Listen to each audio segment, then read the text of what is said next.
When a young graduate student with everything to live for is gunned down on his front porch. I remember just screaming, "My baby, my baby, my baby, why would somebody do this to my baby?" The seaside town of Santa Barbara, California, battens down the hatches. There was a definite sense that there's a murderer amongst us. But with little evidence or motive, investigators are stumped. All of the people that we spoke with had nothing but great things to say about Jarrod. An ordinary houseplant becomes key to unlocking the mystery. I reviewed the surveillance footage, and immediately I knew that the person that purchased that plant was responsible for this homicide. A Persian violet becomes a killer's downfall. She was dealing with the wrong person. She was dealing with me. How well do you know your neighbors? What lies behind the white picket fences?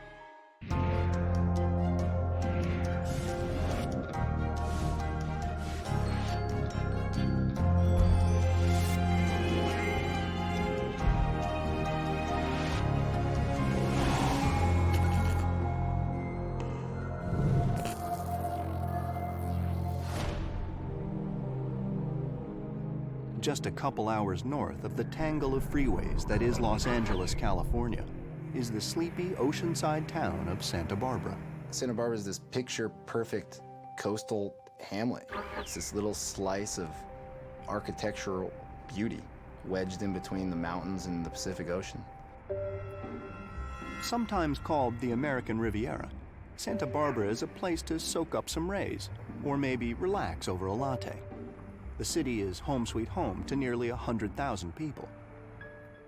One of them is 27-year-old Jarrod Davidson. A recent transplant from San Diego, he moved here to attend grad school at UCSB, the University of California at Santa Barbara. Jarrod took some chemistry in college and found that he really loved it. He got a degree in chemistry and worked for about 1.5 years for a pharmaceutical company, and then decided to enter into graduate school. Jarrod is working towards his PhD. No small task. His mother, Susan, knows that while her son may be serious about his career, he's got a softer side. Jarrod was very sweet and quiet and reserved, and he was quite athletic. He would make friends with outgoing kids. We all had a really good sense of humor, and we all just laughed and laughed. By the summer of 2004, Jarrod has done a lot of living. Still a student, he's been married, divorced, and is father to 3-year-old Malia. What is that? Pumpkin? Jarrod had Malia 3 weekends out of every month, a week from Christmas Day till New Year's Eve, and 1 week in the summer. Little Malia is the apple of Jarrod's eye. While other young men his age are out partying, he spends weekends being a dad. He really enjoyed being a father, and he would just play with her, and he would sing silly songs, and he would play all the different toys with her, and he was just very loving and very sweet. Jarrod's got an eye toward the future and works hard to make sure Malia's future is as bright as his.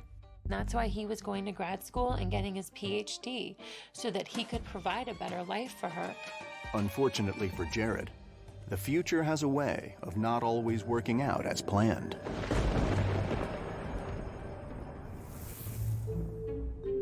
Detective Greg Sorensen is one of just over a dozen investigators in the Santa Barbara Sheriff's Department. It's a tough job. So every now and then, he acts out his troubles. Celia, do you want me to tell you why you're raving on like this? Because I have to look at you. This job gives me great opportunity to see some very interesting real-life characters and reflect on how people are in the real world. And I can bring some of that into my acting. Come, Celia. It's true. I swear it. But the scene that unfolds on a quiet Friday evening, July 9th, 2004, is anything but fiction. Detective Greg Sorensen turns in hoping for a little shut-eye, the sweet dreams an investigator with 13 years on the force rarely gets. At approximately 11 p.m., I was settling down, getting ready to go to bed, and off in the distance, I heard what I distinctly knew was a loud gunshot. Minutes later, Sorensen's hopes for a good night's sleep are dashed for good. My boss called me and told me that there was a shooting on Old Mill Road, approximately 4 miles away from where I live. The victim is male, 27 years old, shot in the chest. His name is Jarrod Davidson.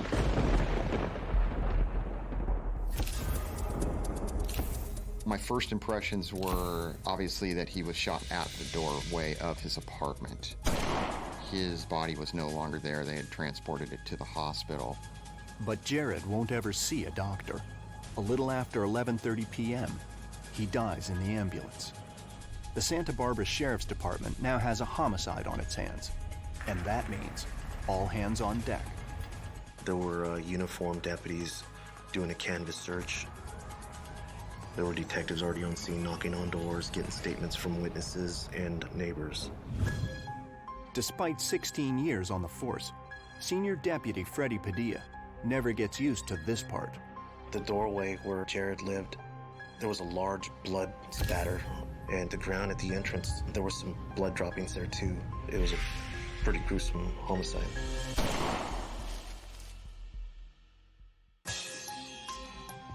Almost immediately, things aren't adding up.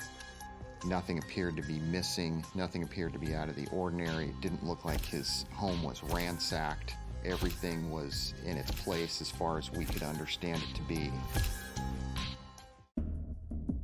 So far, there's not much to go on, save for a single bullet found 30 feet from where Jarrod fell. After traveling through Jarrod's upper body, the bullet went through the window of Jarrod's apartment, went across through his wall and into the bathtub in the adjacent apartment. The bullet is a small but important clue. Based on the trajectory, we had identified that the shooter was approximately 8 to 15 feet away from Jarrod when he fired the weapon. That put him back across the courtyard near some trees in a shadow area. Investigators check out the spot where they believe the gun was fired. No shell casings, nothing. And the bullet itself doesn't reveal much either.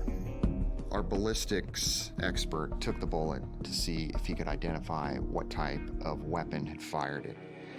The only thing he could conclusively say was that it was fired from a high-powered rifle. Hard to call that conclusive. Greg Sorensen may be a seasoned investigator, but from the get-go, this case is breaking the mold. At that first moment, we didn't know what the motive was. We had to make sure that we kept everything in mind, that anything was possible. It did not look like a burglary. It didn't look like a fight. Someone just got shot and was murdered right in their front doorstep. Yeah, I was just gonna tell you a little bit of what's come back. Okay. Look at that. Based on the evidence, we came to the conclusion that Jarrod was targeted and assassinated that night. Who would target a grad student for death? And why? This was a brazen attack, a public execution. Fortunately, in a crowded apartment complex, there are hundreds of eyes and ears on the ground. One of the witnesses heard the gunshot and noticed two people moving very quickly away from the crime scene. They identified one of the people as wearing dark clothing and a baseball cap. It's a start, but nowhere near enough to go on.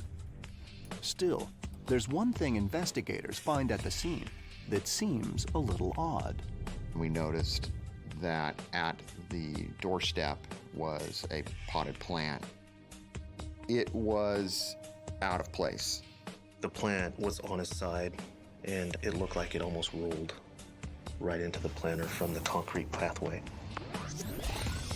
The plant had probably been placed there as a ruse to get him to come outside.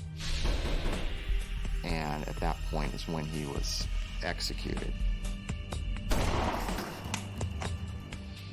Closer inspection reveals even more. The plant had a card inside of the plastic card holder that said, "To my teacher," and was written on there, Jarrod, and it was misspelled J-A-R-E-D. Jarrod's proper spelling is J-A-R-R-O-D, and it almost looked like it could have been a child that wrote it. After their initial investigation, detectives have a pretty good idea of the how. It's the why that's baffling. But surprisingly, this isn't the first time Detective Sorensen has come face to face with Jarrod Davidson. Maybe this seemingly innocent young man is not quite what he appears.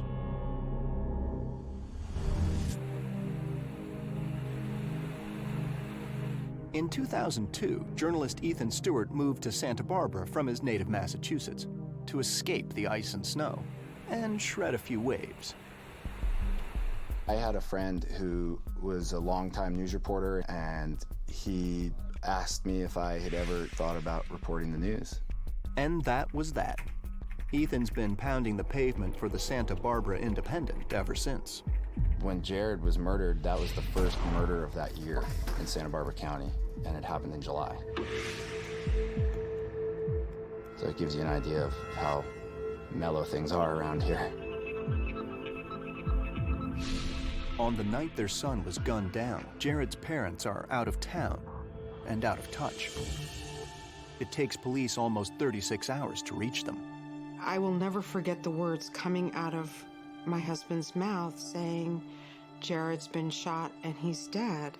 And I remember just screaming, "My baby, my baby, my baby, why would somebody do this to my baby?" When I got the call that he had been killed, that's all I kept crying out was, "He is so good. He is so good. Why did they do this to him?" Jarrod's family is shaken to the core. But when it comes to who might have wanted the young grad student out of the picture, they have a few ideas. According to Susan, Jarrod got mixed up with someone he shouldn't have, his ex-wife, Kelly. The first time that Jarrod brought Kelly home, she seemed like a very nice girl. She was very quiet and reserved. Jarrod and Kelly are in love, and things get real serious real fast. Jarrod called us time and was like, "Oh, I want to tell you guys something. Kelly's pregnant and we're going to get married." For Jarrod and Kelly, life is coming at them fast. I ultimately don't think that he was ready for marriage and a child at 23, but once it was put upon him, he did what he needed to do. On January 23, 2000, Jarrod and Kelly tie the knot. Kelly is 3 months pregnant. I believe it was just all happening so fast that he didn't really have time to stop and say, "Is this really what I want to do?" On July 22, 2000, Kelly gives birth to a baby girl. They name her Malia. Jarrod was just glowing. He was absolutely glowing, and he was so proud. But the honeymoon doesn't last. It was after the wedding when Jarrod and Kelly went back to their home and they had to go back to school, and after Malia was born, that things really changed. The more time I spent with Kelly, the less and less I liked her. She was very controlling. It was pretty much her way or the highway. Kelly, Jarrod is learning, is anything but easygoing. One time I went to Jarrod and Kelly's house after they were married, and she said, "You know, Jarrod doesn't squeeze the toothpaste right, and it just drives me crazy." And I said, "Oh, yeah, you know, me and my boyfriend have that same problem. We've just decided to buy 2 tubes of toothpaste, and, you know, we can each have our own." And she got very upset and was just like, "No, he just needs to squeeze the toothpaste right." And toothpaste is just the beginning. There's also another huge source of tension: Kelly's relationship with her mother. They spoke to each other 6 or 7 times during the day. I don't believe Kelly made a move or a decision without discussing it first with her mother and then at some times her father. I don't think he ever felt that their relationship and their marriage was between the two of them. I think he thought it was between the 3 of them. For the sake of Malia, Jarrod tries to work things out. But the situation keeps getting worse. Jarrod and Kelly had had an argument. She had accused him of sleeping with his study partner. Apparently, he got mad at her and threw a remote control from a television set into a wall, and he left. Within days, Jarrod files for divorce. Yet despite his problems with Kelly, Jarrod never gives up on his daughter, Malia. He was very adamant that he was going to be a father to Malia and that he was going to be a strong presence in her life. You ready? Yay! Jarrod's awarded visitation rights, 3 weekends a month and 2 full weeks a year. But Kelly uses the courts to fight Jarrod at every turn, each time upping the ante. In March of 2004, Kelly Davidson came to the Santa Barbara Sheriff's Department to file a report of child molestation. The child, according to Kelly Davidson, had disclosed to therapists that Jarrod had inappropriately touched her. And it was just ridiculous. I know it was completely unfounded. Detective Sorensen finds no merit in Kelly's claims. We did a forensic interview with the child, and the child made no disclosure to us that she had been inappropriately fondled or touched by the suspect at that time, Jarrod Davidson. The evidence backs up Jarrod's story. This was it. He'd finally had it with Kelly's games. He sues for full custody. The custody hearing is scheduled for July 28, 2004. Trouble is, 19 days before the hearing, Jarrod is gunned down. So is this simply a coincidence or motive for murder?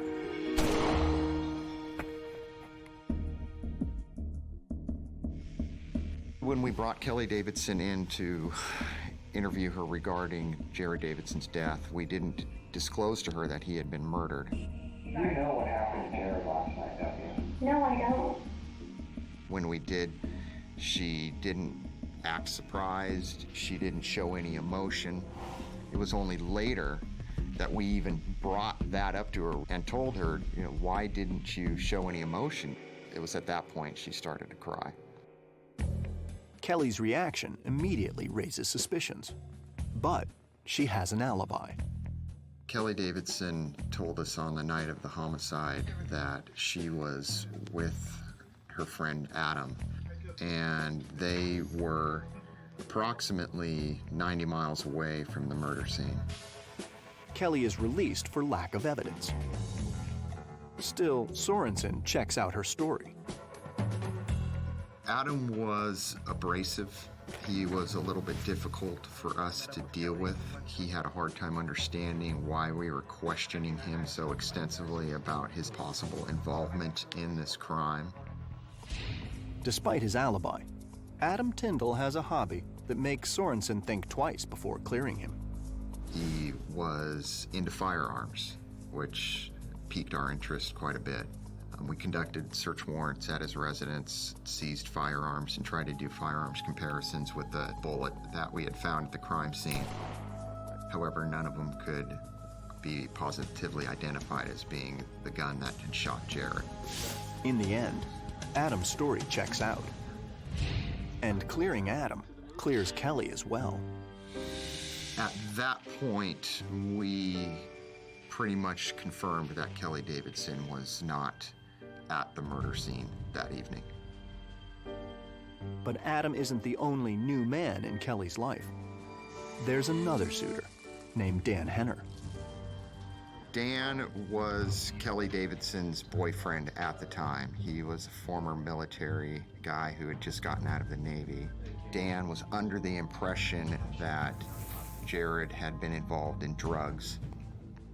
So there was a thought that possibly Kelly might have persuaded him to be involved in Jarrod's death. And by involved, Sorensen means Dan could be the killer. His alibi was that he was at home that evening, up in the Grover Beach area, which again is 90 miles away from the murder scene. So far, Sorensen has more theories than hard evidence. But even this veteran detective isn't prepared for where this case is headed next. Santa Barbara, California, a laid-back beachside community. Not a town you'd think would be the scene of a grisly murder. But when grad student Jarrod Davidson is cut down by a high-powered rifle, the town shudders. There was a definite sense that there's a murderer amongst us. And there was certainly fear. I remember talking to neighbors, and they were so shocked that something like that could have happened in their neighborhood, and they were locking doors and taking precautions that they'd never even thought of before. Lead detective Greg Sorensen isn't having much luck calming the community's fears. His number one suspect, Jarrod's ex-wife Kelly, has an ironclad alibi. But Sorensen knows most murders are solved close to home. So he pays a surprise visit on a couple folks he soon learns were none too fond of Jarrod, Kelly's parents. Philip and Melinda Jones both expressed shock when they found out that Jarrod Davidson was murdered. They thought of Jarrod Davidson as quote-unquote a bad guy, according to Melinda Jones, but he did not deserve to be shot and killed. But on the night of July 9th, they were nearly 100 miles from the scene of the crime. Philip and Melinda Jones had an alibi that evening that they were up on Grover Beach. They later went further up north into Shell Beach, and they stayed up there on the bluffs overlooking the ocean, and they didn't return back home till approximately midnight that night. However, we had no witnesses that could identify them either being down on Grover Beach that night or up in the Shell Beach area. They did call Kelly from the beach, something she's already confirmed. And there's more. During the course of the interview with Philip Jones, he told investigators that his right hand was disabled from an auto accident. Because of that, it would be impossible for him to lift a firearm and pull the trigger and shoot a gun. Sorensen fears he's grasping at straws. The idea a grandparent could murder the father of his own granddaughter seems almost too far-fetched to contemplate. So for Detective Sorensen, it's back to square one. And he has no fingerprints, no DNA, no murder weapon, nada. And Sorensen isn't the only one frustrated by this investigation. The public, too, wants answers. And that was really it. There wasn't much more there at that time. Everyone expressed their just, being completely blown away by what had happened and not understanding it. Sorensen is determined to crack this case. Luckily, one person who knew Jarrod well has a theory. Philip Jones told investigators that he believed Jarrod Davidson was cooking or making drugs inside of his chemistry lab at UC Santa Barbara. There was some speculation, he must have been a gambler, or there must have been something. I mean, when you get brutally murdered on your front doorstep, you assume there must be something going on behind the scenes. And then there's the card found at the scene. More than just a student, Jarrod was also a teaching assistant. Could one of his students have had a beef with him? Detective Sorensen heads to the UCSB campus. All of the people that we spoke with out at the university had nothing but great things to say about Jarrod. They really thought that he was easygoing, he was smart, and they enjoyed working with him. Everything that we were hearing about Jarrod was just about what an amazing young man he was. There's just such a juxtaposition between how people were describing Jarrod and the way that his life ended. What about the allegations Jarrod was cooking up drugs in his chem lab? People thought it was preposterous that Jarrod Davidson would be involved in any way with manufacturing drugs of any sort. Then, not long after Jarrod's murder, Sorensen gets a break. Reports come in that another man, a man about the same age and build of Jarrod Davidson, is killed at a nearby apartment complex. He was in an apartment complex. It was at night, and he was targeted. I mean, that in and of itself is odd that there's 2 murders in our area in a relatively close proximity. Could Jarrod have been a victim of the same killer? There are some similarities between the cases, but they're soon overshadowed by some pretty major differences. A young Hispanic gang member was murdered by 2 other gang members who were ordered to put a hit on him by the Mexican mafia at a prison. A mob-style hit. The victim, a gangbanger, killed with a knife, not a high-powered rifle.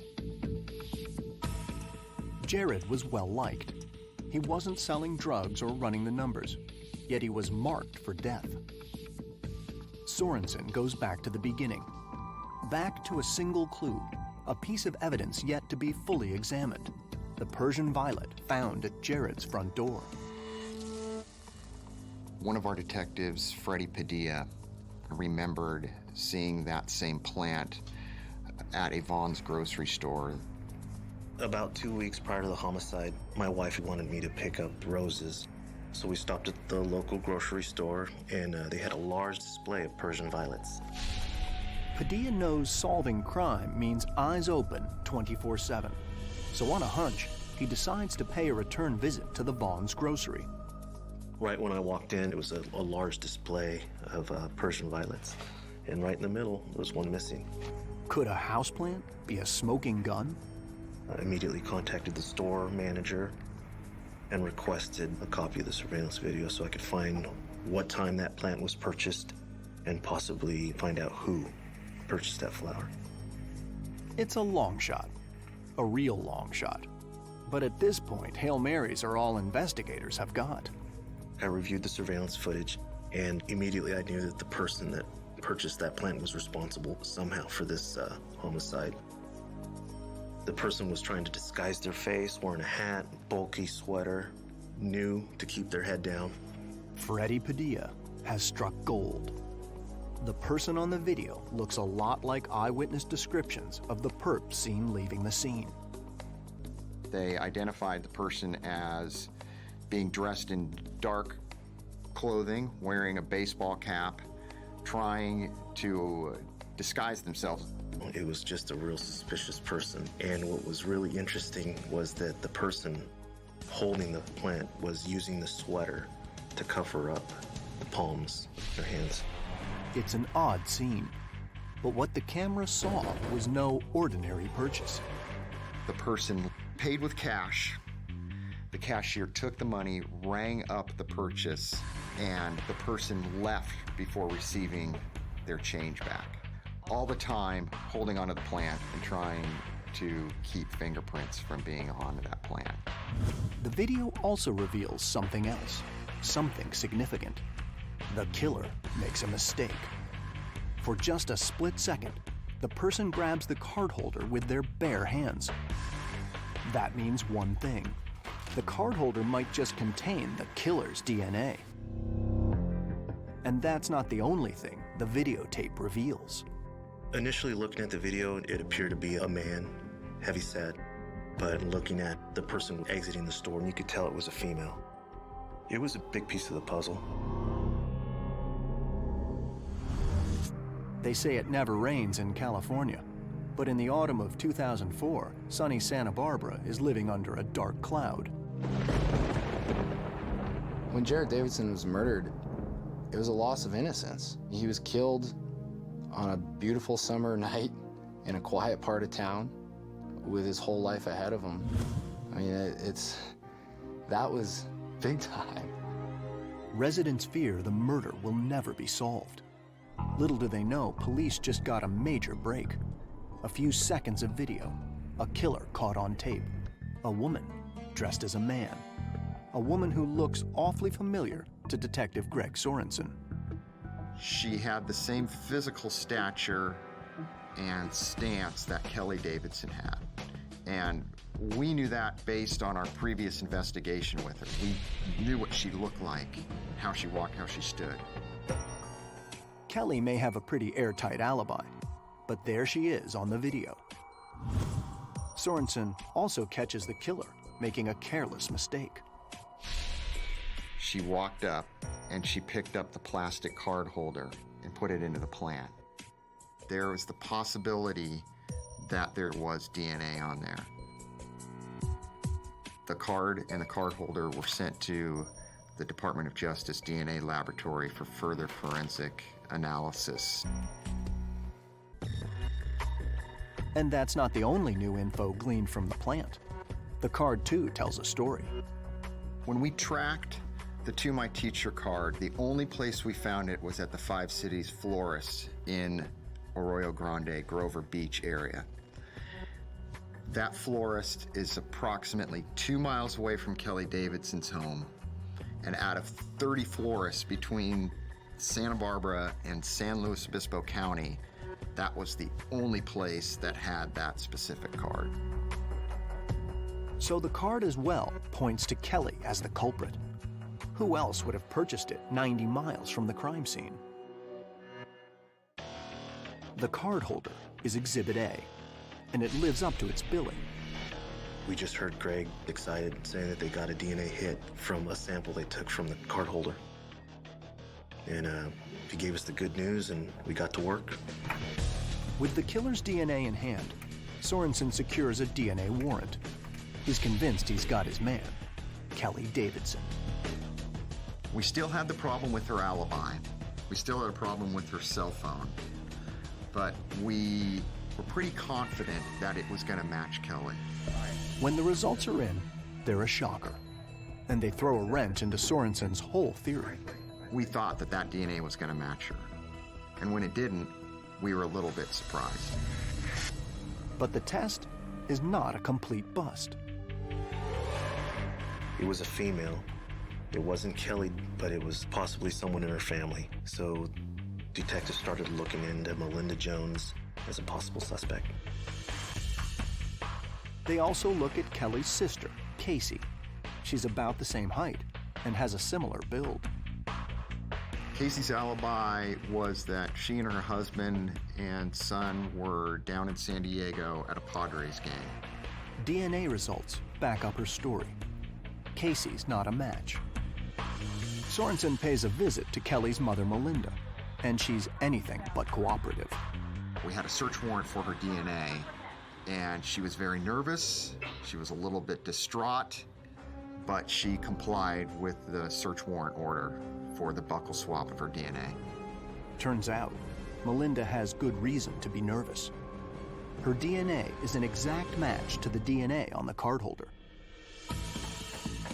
On January 6, 2005, 6 months after the killing of Jarrod Davidson, Melinda Jones is placed under arrest, charged with murder. She was very upset. She was making denials of being involved right off the get-go once we put her in handcuffs. We searched the house for any possible signs of Melinda as being involved in the murder, possibly the murder weapon or any other sort of evidence. It was like losing him all over again.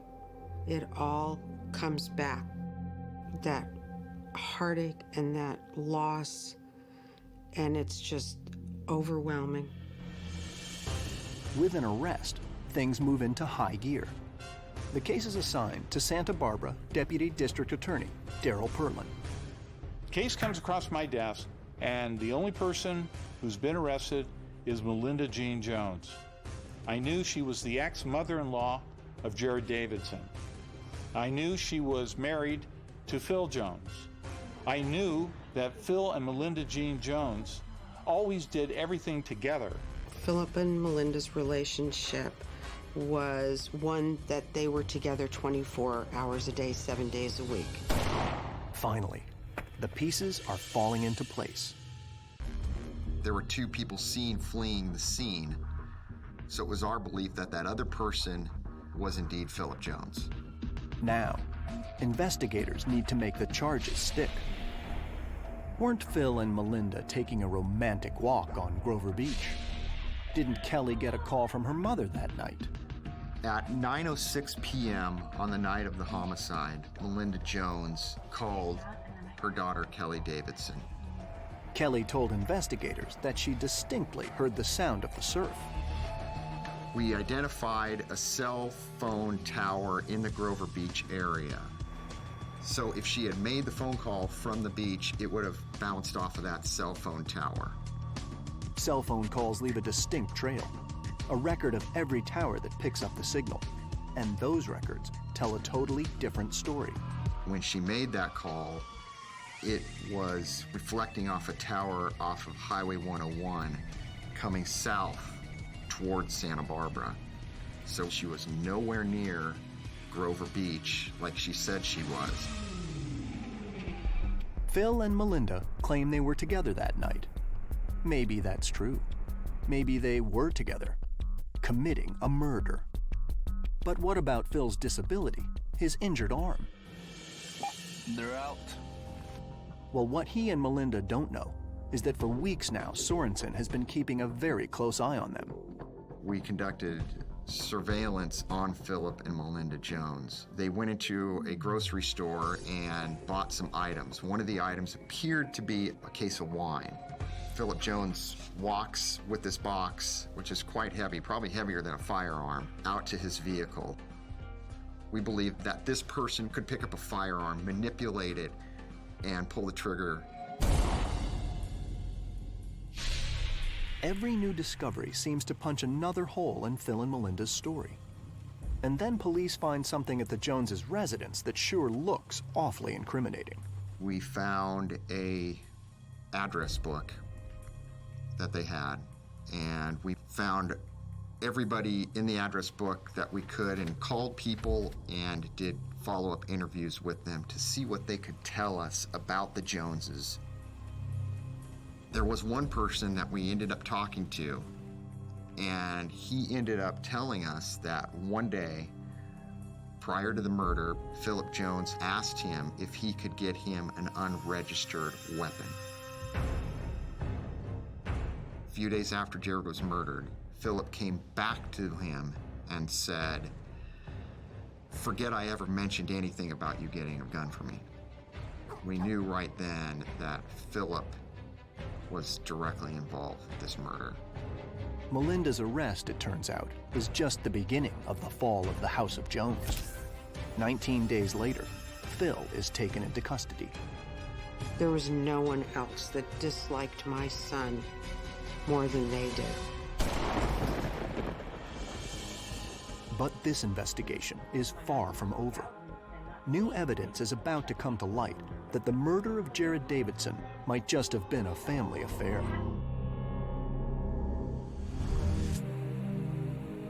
In the summer of 2005, the town of Santa Barbara, California, can finally breathe a sigh of relief.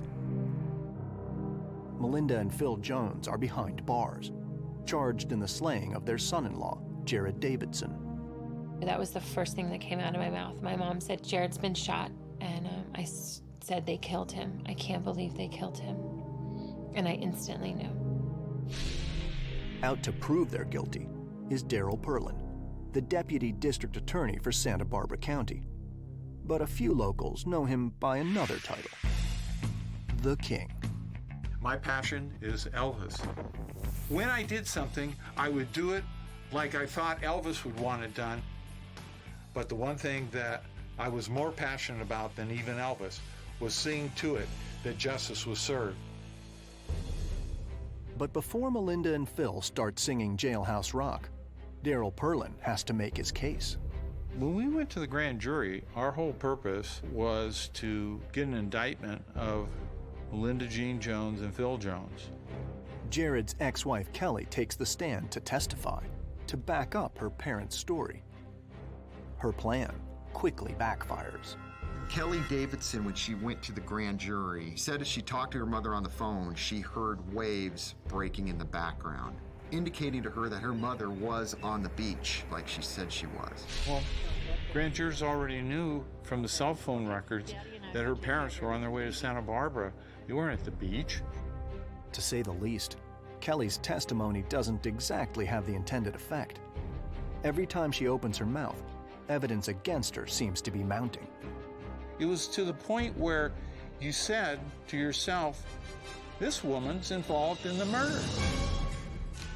The grand jurors unanimously, no dissent, said that they wanted to indict Kelly for aiding and abetting her parents in the murder of Jarrod Davidson. In an instant, Kelly's life changes, big time. Kelly Davidson was arrested that evening and she was brought to Santa Barbara to the county jail. And with the indictment of Kelly, Melinda and Phil's defense crumbles. Phil's lawyer realizes the trio faces stiff odds. His attorney came to us and said that Phil Jones was willing to plead guilty to the murder of Jarrod Davidson if we dismissed all charges against Kelly Davidson. Perlin says no way. He's convinced Kelly played a big role, and he's determined to prove it. We always felt that Kelly was the motivator for her parents to go and commit the murder, because by Jarrod being murdered, the person who had benefited was Kelly. But there's another twist, and it's a big one. Phil Jones is dying. He's been diagnosed with inoperable lung cancer. For Perlin, what some may see as karmic justice presents a real-world problem. If Phil dies, Perlin loses his star witness in the case against Kelly. Without him, she could walk. This plea deal may be his last chance to bring down all three. With no other choice, Perlin accepts. Phil would plead guilty to murder, and he would be sentenced to 25 years to life without the possibility of parole. Melinda would plead guilty to murder. She would be sentenced to 25 years to life. Kelly would plead guilty to 2 counts of perjury and 1 count of being an accessory. For the Jarrod Davidson murder case, it looks like a wrap. But looks can be deceiving. In mid-December 2005, the 3 Joneses arrive in court to plead guilty. One by one, they come before the judge.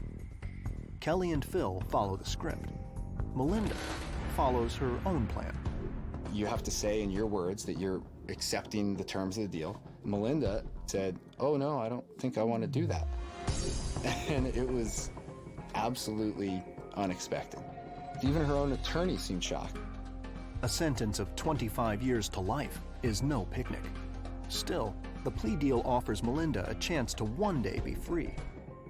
But she decides to roll the dice, to take her chances in front of a jury. My reaction was, she's crazy. If she loses a jury trial, it's life with no possibility of parole. And with the evidence that we had against her, I don't know why anybody in their right mind would want to go to a jury trial. But that's exactly what she does. On July 24th, 2006, Melinda's trial is called to order. And that's when things get really strange. She claimed that she had suffered a bout of amnesia. Suddenly, she claimed that she had no memory of anything. She didn't know who her family was. She didn't know who her attorney was. She knew nothing. She was a blank slate. We all knew it was a lie. We all knew she wasn't doing a very good job of it. I just thought it was another one of their pathetic attempts. But there is method to Melinda's madness. If she's declared insane, she'll serve her sentence in a psychiatric hospital, not a prison. But first, she's got to convince the jury she's nuts. She was acting just bizarrely. I mean, sitting there, quasi-catatonic, fidgeting with her hands a lot, whispering, doing baby talk with her attorney, just really wackadoodle stuff. It was something else. Luckily, Daryl Perlin has more than just her bad acting to prove she's lying. It seems no one told her that in jail there's no right to privacy. Melinda's phone calls, even her conversations, are all recorded. And she would start talking about things that clearly showed that she didn't have amnesia. And it was obvious after a while that this was another of Melinda Jean Jones's attempts to outsmart people. But she was dealing with the wrong person. She was dealing with me. Her amnesia claim doesn't fly. Melinda Jones is convicted of murder and sentenced to life with no possibility of parole. It's a sentence far worse than the one she rejected. Phil accepts the plea deal and is sentenced to 25 years to life. Kelly gets 4 years behind bars. Many, though, feel she got off easy. The whole team of investigators and the district attorney's office, everybody believes that Kelly had more involvement in Jarrod's demise than what we were able to prove. And that's frustrating. Investigators aren't the only ones who are frustrated. I do believe she's as guilty as they are. I think Kelly deserves to spend the rest of her life behind bars with her mother. Following the trail of evidence, investigators believe that on July 9, 2004, at 10:44 p.m., Melinda and Phil Jones purchased a gift for Jarrod, a Persian violet. After purchasing the plant, they drove just a few miles away to Jarrod's house. Melinda went up to the doorstep. To throw off police, she placed a "To My Teacher" card in the plant. Philip was back hiding in the shadows near the bushes. She put the plant down, she knocked on the door. Jarrod stepped out of his doorway, and Philip pulled up that rifle and shot Jarrod through the chest. A single shot that ended Jarrod's life. On July 6, 2007, after serving less than 2 years in a California state penitentiary, Kelly is released. On May 19, 2007, Phil Jones dies in prison. Today, Melinda Jones remains behind bars. The city of Santa Barbara is back to normal. Tourists splash in the surf. Coffee shops are brimming with customers. But this town still has a little hole in its heart. For one person, though, Jarrod's daughter Malia, you could say there's been a happy ending. Jarrod gave his life not knowingly so that Malia could have a life with us and that she could have the life that Jarrod always wanted her to have. What are you gonna be for Halloween? Malia is being raised in a loving home. She lives with Jarrod's parents, Susan and Richard. Jarrod gave up his life so that Malia could have a better one. I know that in my heart. I know every parent would give their life for their child, and he did.